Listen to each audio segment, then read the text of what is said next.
Member for Richmond South Centre. Thank you, Honourable Speaker. And before I start, I want to take a moment to express my sincere gratitude for Richmond South Centre constituents for allowing me to represent them here today.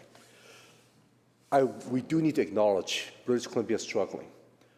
Today is a challenging time for many people around the world, including British Columbians. We're seeing global inflation, we're seeing housing crisis, we're seeing healthcare challenges, food costs.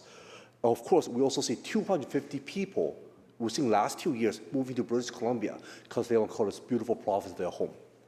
We see the interest rate increase, and we have also understood that when there's a lot of financial challenges, the vulnerable population which our society gets hit the most. I also want to take a moment to acknowledge, I want to thank the member from Cariboo North, mentioned the importance of investing into the future. Because we cannot simply think economy as just one-dimension strategy. We have to understand, and I think everyone can agree to this, is that the best way to address economic prosperity is actually investing early, investing well, and to ensure that we actually reduce the cost in the beginning and really finding a way to support British Columbia as we maximize British Columbia's potential. So I'm going to take some examples that recently happened in our community. Look at some of our environment emergencies: forest fire, heat dome, drought, flood, as some of our members mentioned earlier too.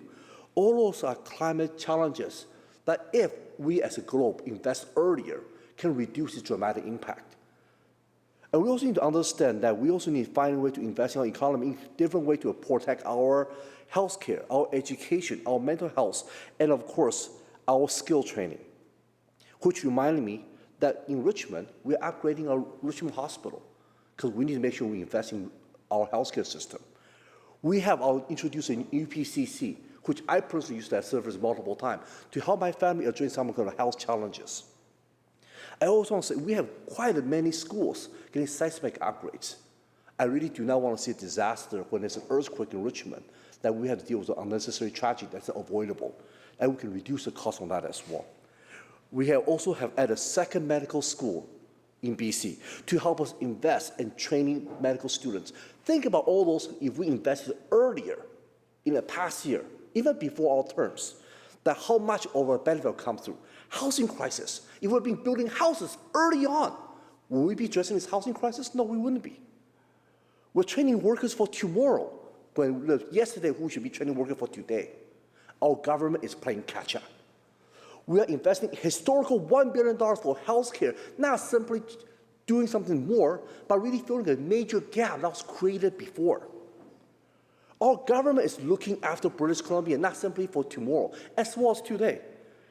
We understand British Columbia is struggling, and I, even though as MLA am privileged, I know we are facing different financial challenges as well. That's why we have been, childcare cut has been $900 per month per child. I personally have two under two, and I benefit from it dramatically. I don't think our government will take care of that. Our insurance, ICBC, has been reduced by $400 per year. We have our largest tax break in a generation by removing the health premiums. We're tackling all fronts of housing crisis because we have to play catch-up. And I want to remind the House as well that we have invested into 8,000 student housing units, and we're adding 4,000 onto our target, far more than previously the government has established. We also have affordability crisis, as much as $1,230 per family with 2 kids.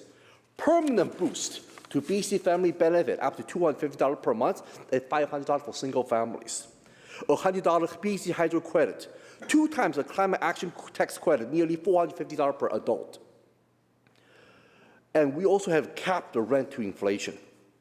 And in 2021, we doubled the senior supplement increase through our whole history of the supplement itself.